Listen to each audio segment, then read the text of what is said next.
Hi ಎಲ್ರಿಗೂ ನಮಸ್ತೆ. ನವರಾತ್ರಿಯ 9ನೇ ದಿನವನ್ನು ಶ್ರೀ ದುರ್ಗಾ ಪರಮೇಶ್ವರಿ ದೇವಸ್ಥಾನ ಹಿರಿಯಂಗಡಲ್ಲಿ ಹೇಗೆ ಆಚರಿಸಲಾಯಿತು ನೋಡೋಣ.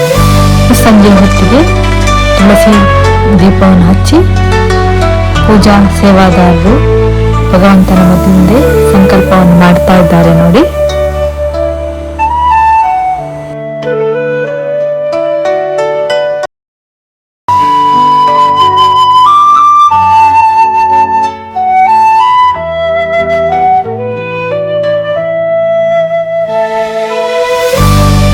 ಫಲಪುಷ್ಪಗಳನ್ನೆಲ್ಲ ಹಿಡಿದು ದೇವರಿಗೆ ಒಂದು ಪ್ರದಕ್ಷಿಣೆ ಬಂದು ದೇವರಿಗೆ ಅರ್ಪಣೆ ಮಾಡ್ತಾ ಇದ್ದಾರೆ.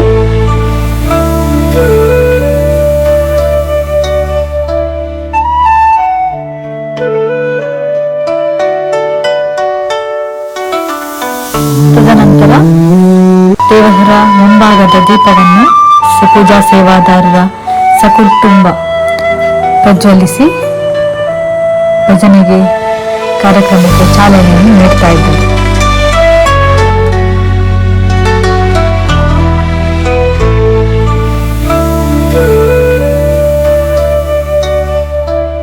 ಅಷ್ಟೊತ್ತಿಗಾಗಲೇ ಗಣಪತಿ ಪೂಜೆ, ಶಾರದೆ ಪೂಜೆ ಹಾಗೂ ದುರ್ಗಾ ಪೂಜೆಯ ತಯಾರು ನಡೆಯುತ್ತದೆ.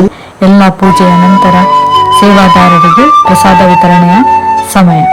ಪ್ರಸಾದವನ್ನೆಲ್ಲ ಭಕ್ತರು, ಪೂಜಾ ಸೇವಾದಾರರೆಲ್ಲ ಸ್ವೀಕರಿಸಿ ನಂತರ ದೇವರಿಗೆ ಸೀರೆಯನ್ನು ಅರ್ಪಿಸುವವರೆಲ್ಲ ಸೀರೆಯನ್ನು ಅರ್ಪಿಸ್ತಾರೆ.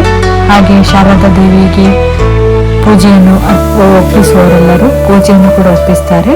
ಈ ರೀತಿ ಕಾರ್ಯಕ್ರಮಗಳು ನಡೆಯುತ್ತವೆ. ತದನಂತರ ಎಲ್ಲರೂ ಕೂಡ ಅನ್ನದಾನದ ಸೇವಾದಾರರು ಅನ್ನ ಪ್ರಸಾದವನ್ನು ಸ್ವೀಕರಿಸಿ ಮನೆಗೆ ತೆರಳುವಂಥದ್ದು.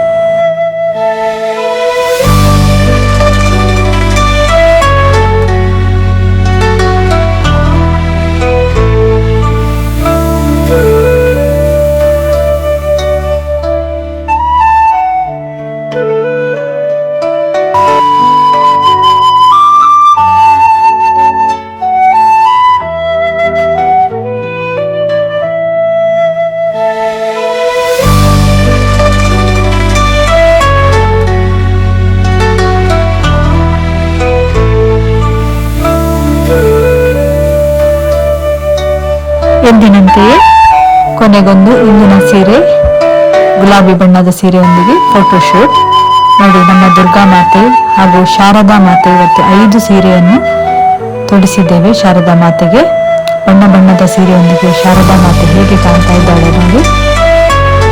ಓಕೆ, ನಾಳೆ ಸಿಗೋಣ. ಬಾಯ್, ಗುಡ್ ನೈಟ್.